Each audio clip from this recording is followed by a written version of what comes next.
दिल्ली के राजेंद्र नगर में IAS institute में एक हादसा हुआ और हादसा इतना बड़ा था कि जिसमें 3 छात्रों की जान चली गई।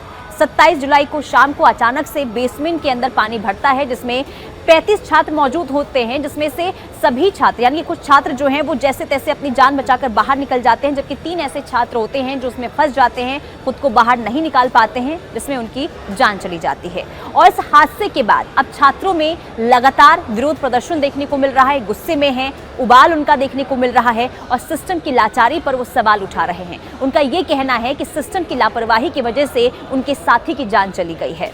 लेकिन आपको बता दें कि जो छात्र सड़कों पर बैठे हुए हैं उनके गुस्से की वजह 3 छात्रों की मौत तो है ही, लेकिन एक और समस्या है और इसी समस्या की वजह से अंकिता नाम की छात्रा ने भी 1 हफ्ते पहले अपनी जान दे दी थी। आखिर क्या वो समस्या है वो हम आपको इस वीडियो में बताने वाले हैं।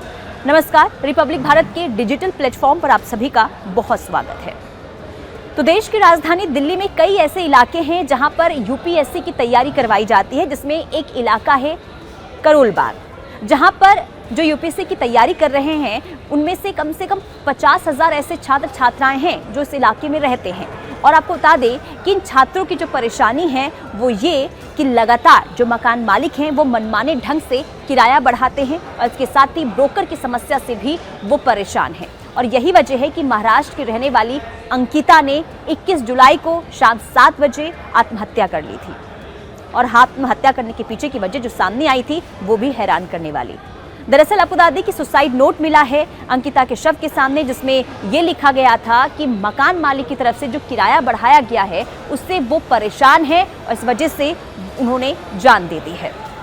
तो देखिए, ये जो समस्या है किराए बढ़ाने को लेकर, ये सिर्फ अंकिता की परेशानी नहीं है, बल्कि कई ऐसे बच्चे हैं जो दूसरे राज्यों से पढ़ने के लिए दिल्ली में आते हैं। ना सिर्फ छात्र की ये समस्या है, बल्कि कई ऐसे लोग हैं जो दूसरे प्रदेशों से दिल्ली में आकर नौकरी करते हैं, वो भी बढ़ते किराए को लेकर, ब्रोकर को लेकर काफ़ी परेशान हैं। और यही वजह है कि जो छात्र हैं वो मांग कर रहे हैं, इस पर भी सरकार को लगाम लगाने की ज़रूरत है। आपको बता दें कि अंकिता के मामा जिन्होंने ये बताया कि अंकिता का जो किराया था वो 15,500 रुपये था और एक बार फिर से यानी कि मकान मालिक की तरफ से 3,000 रुपये किराए बढ़ाने की मांग की गई और ये कहा गया कि अगर वो किराया नहीं देती यानी कि बढ़ा हुआ किराया नहीं देती हैं तो उन्हें अगस्त तक कमरा खाली करना होगा। और इस वजह से अंकिता जो है वो बेहद परेशान थी, डिप्रेशन में चली गई थी, यूपीएससी की तैयारी कर रही थी। सोचिए, एक तरफ पढ़ाई का बोझ तो दूसरी तरफ बढ़ते किराए को लेकर अंकिता जो परेशान थी, जिस वजह से उन्होंने ये कदम उठाया और उन्होंने अपनी जान दे दी है। और ऐसे में जो छात्र सड़कों पर बैठे हुए हैं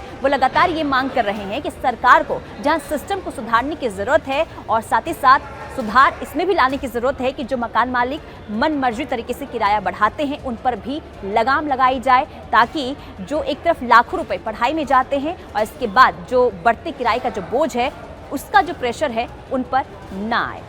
इस खबर पर आपकी क्या राय है हमें अपने कमेंट सेक्शन में ज़रूर बताएं। लेकिन बाकी खबरों के लिए आप रिपब्लिक भारत के डिजिटल प्लेटफॉर्म पर बने रहें।